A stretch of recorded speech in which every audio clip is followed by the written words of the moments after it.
Хэрвээ нэг өдөр таныг амьсгал хураахад хангалттай хэмжээний харуул гарч ирвэл та яах вэ? 1952 оны 12 дугаар сард Лондон хотод яг ийм зүйл болсон юм.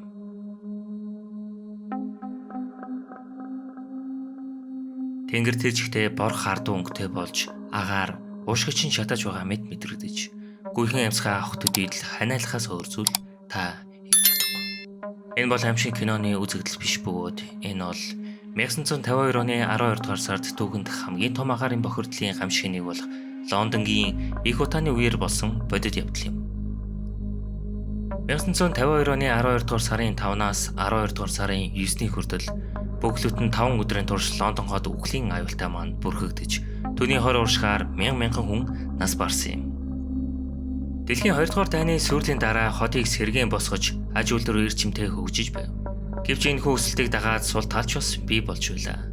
Лондонгийн агаарт утаа манан холдож байсан бөгөөд энэ нь аль эрт маш түгээмэл байсан болохоор утаа гэж нэртэй зүйл байж. Энэ утааны дийлэнхийг байшин болон үйлдвэрт төлж буй нүүрс бий болгодог байна.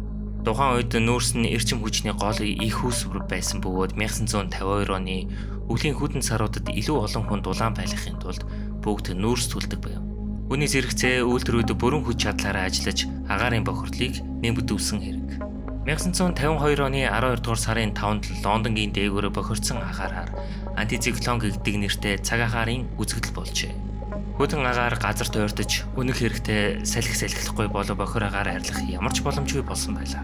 Энэхүү утаа гэвч зүйлийг нэгдлэн нүүрснээс гарсан утаа, хөөд ортог, бүхрийн давхар эсэл болон босод химийн хорт бодисуудаас бүрдсэн үхлийн аюултай коктейлийг үүсгэсэн бөгөөд эдгээр нь бүгд байгалийн гаралтай мантай холдож маш өвтгөн утаа үүсгэж хотыг бүгд нь бүрхсэн юм. Их утааны үед яг юу болсон бэ? Лондонд ихэвчлэн саарл мантай өдөр байдаг байсан тул тухайн үед илүү аимшигтай зүйл болж хувирв. 12 дугаар сарын 5-ны үдээс хойш үзэгдэх орчин хэдхэн метр болж удаа маш нэгт байсан тул гудамжны гэрэл болон гэрлийн чийдэн харах маш хүнд болж байлаа.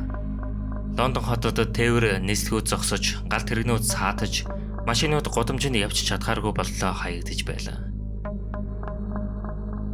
Яралтай тусламжийнхан ачаал ихтэй байсан бөгөөд дөргөн тусламжийн машинууд ман донд замаа харж чадахгүй байсан тул ямар ч машин явах боломжгүй болсон.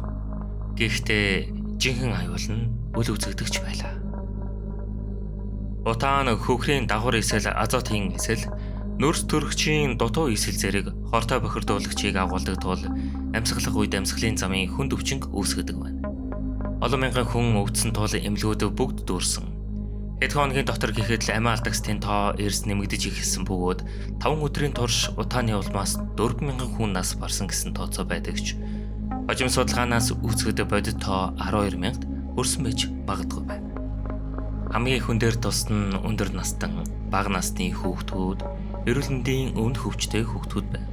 Олон хүмүүс амьсгаж буй агаар нь ямар аюултай болохыг тэд бүгд огт мэдээгүй хэрэг. Утаан дахь гэрэл зураг, түүхийг буулгах. Эдгээр эмх замраагүй байдал үүссэн ч гэрэл зурагчид энэхүү эмэглэлт үйл явдлын үеэр хотын гайхалтай зургуудыг авч чадсан юм. Эдгээр гэрэл зургууд нь үл үзэгдэх алуурчин хотыг яаж өвдөх сөхрүүлсэн тухай маш том сануулга болсон юм. Их утааны үеэр гэрэл зурагчид тулгарсан бэрхшээлүүдийн нэг бол гэрлийн хомсдол байв. Нар утаанд арай ядан нэвтэрч гудамжны гэрэл төлөг бараг хэрэггүй болжээ. Гисэн хэдийч зарим гэрэл зурагчид манд идэгдсэн хотод амьдралаа өнгөрөөж буй лондончуудын зургийг авч чадсан юм. Эдгээр гэрэл зургууд болон дүрс бичлэг нь утааны нөлөөллийг харуулсан төдийгүй гамшигын цар хүрээний талаар хамгийн том баримт болж үлдсэн юм. Дэд үүнийг хэрхэн зассан бэ? Цэвэр агаарын тухай хууль. 1952 оны их утаан Лондон болон дэлхийн бусад орныг сэргээх маш том дохио болж байв. Засгийн газар агаарын бохирдлын улмаас үүссэн үхлийн үйл дагаврыг үл томсорлож чадхаа болж 1956 онд улсын их хурлаас цэвэр агаарын тухай хуулийг баталсан бөгөөд энэ нь үйлдвэр байшингаас ялгарх утааг хянах зорилготой хууль байв. Гол өөрчлөлтүүдийн нэг нь утаагийн бүсийг бий болгож зөвхөн утааг төлдөг болсон байна. Цэвэр агаарын тухай хууль нь Их Британи дахь байгаль орчныг хамгаалах анхны томоохон хууль байсан бөгөөд дэлхийн хэмжээнд ирээдүйн байгаль орчны зохицуултын үндэс суурийг тавьсан юм.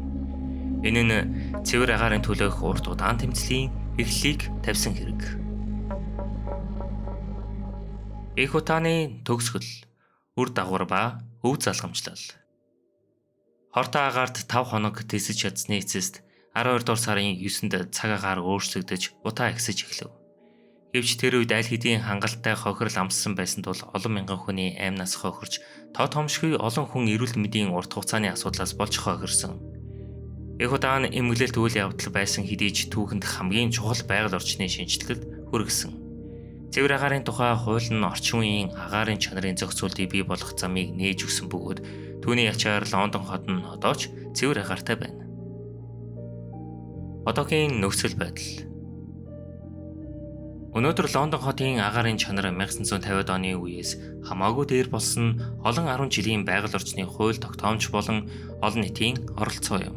Гэсэн хэдий ч дэлхийн олон оронд агаарын бохирдол хамгийн том санаа зовлон асуудал байсаар л байна. Лондон хотод бага утаа ялгаруулах бүс байдаг бөгөөд агаарын бохирдлыг бууруулахад жил бүр захилгаан тээврийн хэрэгслийн өсөлтөнд анхаарч орчин үеийн технологийн санаачлагуудыг ихээхэн дэмждэг байна. 1952 оны Лондонгийн эх утаан агаарын бохирдлын хор хөнөөлийн талаар хадуу санаалга болсон. Бичлэгээ энэ хүртэл үзсэн танд баярлалаа. Хэрв танд энэхүү видео таалагдсан бол лайк дарж үнэтэй төстэй олон нийтлэл үзхийг хүсвэл subscribe дараарай.